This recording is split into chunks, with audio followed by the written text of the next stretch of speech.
बड़े। काय खातिर? मुर्गी पाले वाला किसान लोग के कर्जा खातिर। देखा मैसरो नहीं कर्जा गरीब किसान लोग खातिर बा, जेकरा लगे पाले खातिर 5-10 गो मुर्गी बा। हाँ मैं तारा के कोनो घपला करे ना दे। अरे का सर, ये कोनो बड़ बात नहीं के। हम 10 किसान के पहचान पत्र देता नहीं, उन लोग के नाम देता नहीं। आपके उनकर जांच करके कोनो जरूरत नहीं के, सारा कर्जा हम ले ले। सर देख लें, एकरा खातिर रहुआ के अच्छा पैसा मिली। उठाई जैसे सनी एकरा के बाहर लेके जा। सने, अगर ऐसा बात हमने के कुछ सोचे के पड़ी। इनके घर के सामने वाला सड़क बनी कि ना? हम रहुआ की याद दिलाती, पिछला इलेक्शन में रहुआ बहुत गंदा रास्ता बनेले रहनी और जब बारिश का पानी भर गिल रहे और हमने के बहुत परेशान भइल रहनी। हमने के लगे पैर बाहर और जैसे हमने के चल के जाए। अपन वक्त बर्बाद मत करी, जाइए जैसे। हाँ, ठीक बा, देख लिया जी। हाँ चल रहे।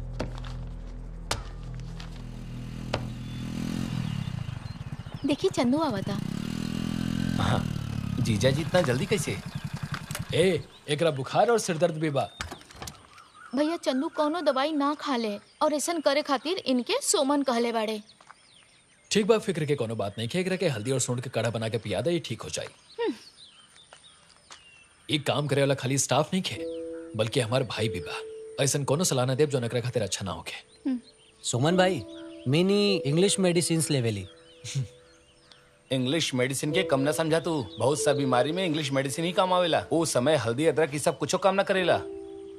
का तू पैरासिटामोल के साइड इफेक्ट के बारे में जाना तरा? हाँ, तारा पता भी बा कि उनमें काका मिलावल चला और हमनी के बिना जानकारी के खाए की आदत बा। कुछ देर खातिर आराम करा। ठीक बा। हाँ। का तहर पत्नी वापस आ गई? हाँ, वो आगे बढ़ी। उनका मायका के याद आवत रहे, कहे कि पहले घर से दूर रहल नहीं की। चला ठीक बा भाई।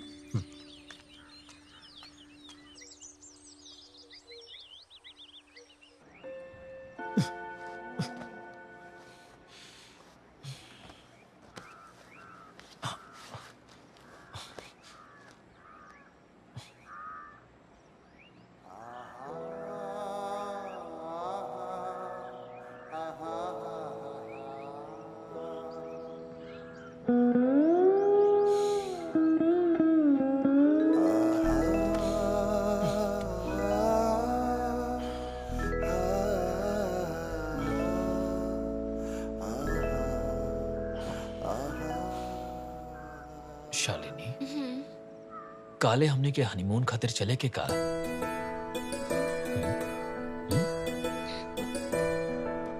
हमने कब जात बानी?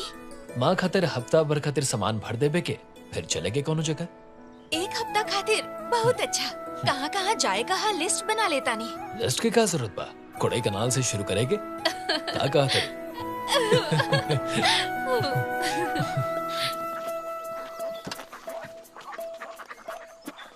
एक हफ्ता खातिर जा रहल बड़े ना? ये सब सोमन खातिर ऑर्गेनिक खाना बा। अच्छा। हाँ।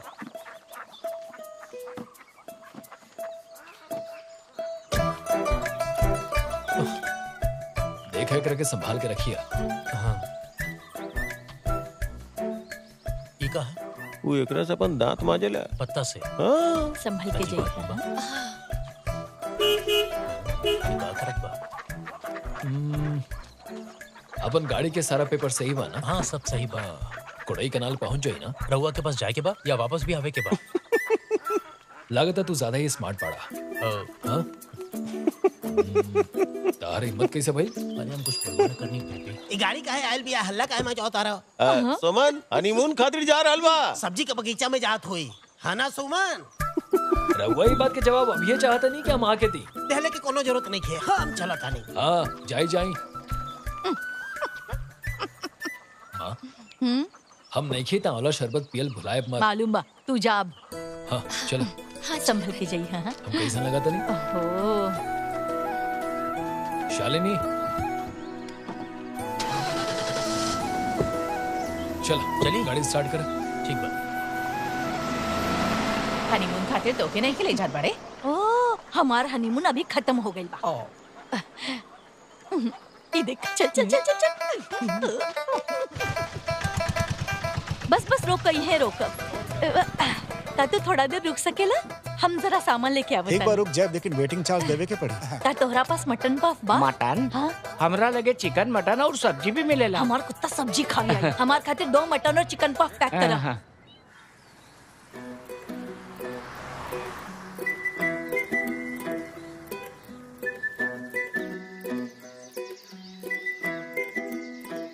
शालिनी कोड़ई कनाल खातिर हमने के जैसे राइट लेवे के पड़ी। अच्छा शालिनी, तू जोधा अकबर देख ले बड़ू का? नहीं, हम ना देखनी। नहीं खुद देख ले। हाँ, तेरा पता बा कोनो फिल्म नहीं खे, बल्कि इतिहास के बहुत अच्छा जानकारी है। का? हाँ, मतलब बहुत प्यारा फिल्म बा। अच्छा। सुना? हाँ ए जगह यहाँ आसपास रुक के चले के। ठीक बा।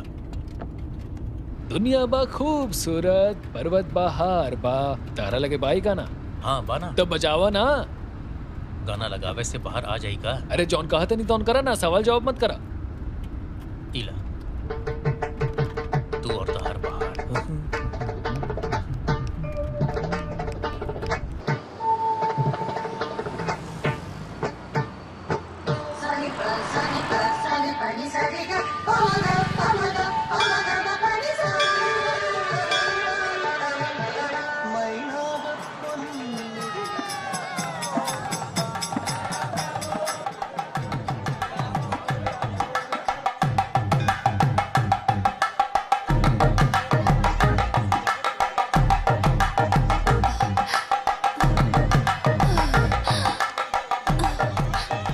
लिफ्ट लेवे के चाहत रहे ना। अरे हमने के लगे बहुत टाइम बा, कोनो जल्दी नहीं खे। हमने के तनी आराम कर लेवे के, ओकरा बाद फिर चढ़ब। हाँ